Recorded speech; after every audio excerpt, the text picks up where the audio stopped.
अथ श्रीमहागणपतिप्रीत्यर्थम् यथाशक्ति अथर्वशीर्षपाठम् करिष्ये। ॐ भद्रम् कर्णेभिः शृणुयाम देवा भद्रम् पश्येमाक्षभिर्यजत्राः स्थिरैरङ्गैस्तुष्टुवांसस्तनोभिर्व्यशेम देवहितम् यदायुः। स्वस्ति न इन्द्रो वृद्धश्रवाः स्वस्ति नः पूषा विश्ववेदाः स्वस्ति नस्तार्क्ष्यो अरिष्टनेमिः स्वस्ति नो बृहस्पतिर्दधातु। ॐ शान्तिः शान्तिः शान्तिः। ॐ नमस्ते गणपतये त्वमेव प्रत्यक्षम् तत्त्वमसि त्वमेव केवलम् कर्तासि त्वमेव केवलम् धर्तासि त्वमेव केवलम् हर्तासि त्वमेव सर्वम् खल्विदम् ब्रह्मासि त्वम् साक्षादात्मासि नित्यम्।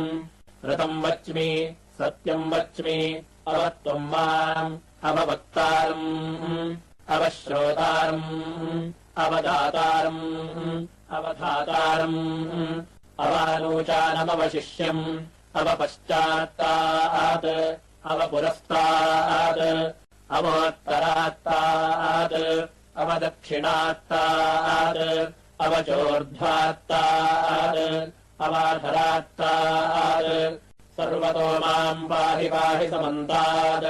त्वम् वाङ्मयस्त्वम् चिन्मयः त्वमानन्दमयस्त्वम् ब्रह्ममयः त्वम् सच्चिदानन्दाद्वितीयोऽसि त्वम् प्रत्यक्षम् ब्रह्मासि त्वम् ज्ञानमयो विज्ञानमयोऽसि।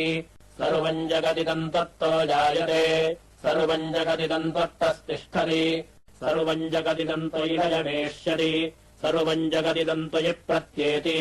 त्वम् भूमिरापो नलो निलो नभः त्वम् चत्वारिवात्पदानि त्वम् गुणत्रयातीतः त्वमवस्थात्रयातीतः त्वम् देहत्रयातीतः त्वम् कालत्रयातीतः त्वम् मूलाधारस्थिरोऽसि नित्यम् त्वम् शक्तित्रयात्मकः त्वाम् योगिनो ध्यायन्ति नित्यम्। त्वम् ब्रह्मा त्वम् विष्णुस्त्वम् रुद्रस्त्वमिन्द्रस्त्वमग्निस्त्वम् वायुस्त्वम् सूर्यस्त्वम् चन्द्रमास्त्वम् ब्रह्मभूर्भुवस्वरो।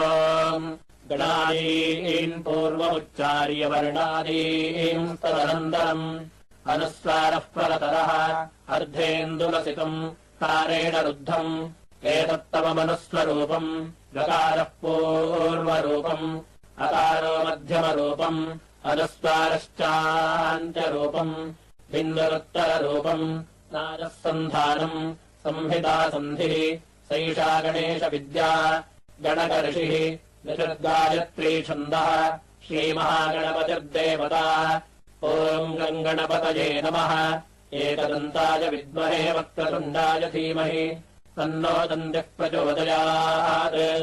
एकदन्तम् च गुरुहस्तम् पाशमङ्कुशधारिणम् रजम् च वरदम् हस्तैर्बिभ्राणम् मोषगद्धयम् रक्तम् लम्बोदरम् शूर्पकर्णकम् रक्तवाससम् रक्तगन्धानुलिप्ताङ्गम् रक्तपुष्पैः सुपूजितम् भक्तानुकम्पिनम् देवम् जगत्कारणमच्युतम् आविर्भूतम् च सृष्ट्यादो प्रकृतेः पुरुषात् परम्।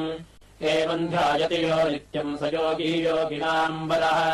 नमो व्रातपतये नमो गणपतये नमः प्रमथपतये नमस्ते असुरमलोराजैकदन्ताय विघ्नविनाशिने शिवसुताय श्रीवरदमोमूर्तये नमः। एतदथर्वशीर्षंयोधीते स ब्रह्मभूयाय कल्पते स सर्वविघ्नैर्न बाध्यते स सर्वतः सुखमेधते स पञ्चमहापापात् प्रमुच्यते। सायमधीयानो दिवसकृतम् पापम् नाशयति प्रातरधीयानो रात्रिकृतम् पापम् नाशयति। सायम् प्रातः प्रयुञ्जानः पापो पापो भवति सर्वत्राधीयानोपविघ्नो भवति धर्मार्थकाममोक्षम् च विन्दति। इदमथर्वशीर्षमशिष्याय न देयम् यो यदि मोहाद्दास्यति स पापीयान् भवति। सहस्रावर्तनाद्यय्यम् काममधीते तन्तमनेन साधयेत् अनेन गणपतिमभिषिञ्चति समाग्मी भवति। चतुर्थ्यामनष्टम् जपति स विद्यावान् भवति इत्यथर्वणवाक्यम्। ब्रह्माद्यावरणम् विद्यान्न बिभेति कदाचनेति यो दूर्वाङ्कुरैर्यजति स वै श्रवणोपमो भवति यो लाजैर्यजति स यशोवान् भवति स मेधावान् भवति यो मोदकसहस्रेण यजति स वाञ्छितफलमवाप्नोति यः साज्यसमिद्भिर्यजति स सर्वम् लभते अष्टौ ब्राह्मणान् सम्यग्राहयित्वा सूर्यवर्चस्वी भवति सूर्यग्रहे महानद्याम् प्रतिमासन्निधौ वा जप्त्वा सिद्धमन्त्रो भवति महाविघ्नात् प्रमुच्यते महादोषात् प्रमुच्यते महापापात् प्रमुच्यते स सर्वविद्भवति य एवम् वेद इत्युपनिषत् भद्रम् कर्णेः शृणुयामदेव भद्रम् पश्येमाक्षभिरीयजत्राः स्थिरैरङ्गैः स्तुष्टवांसस्तनोभिर्व्यशेम देवहितम् यदायुः स्वस्ति न इन्द्रो वृद्धश्रवाः स्वस्ति नः पूषाश्ववेदाः स्वस्ति नस्तार्क्ष्यो अरिष्टनेमिः स्वस्ति नो बृहस्पतिर्दधातु ॐ शान्तिः शान्तिः श्रीमहागणपत्यर्पणमस्तु। ॐ श्रीमहागणपतये नमः।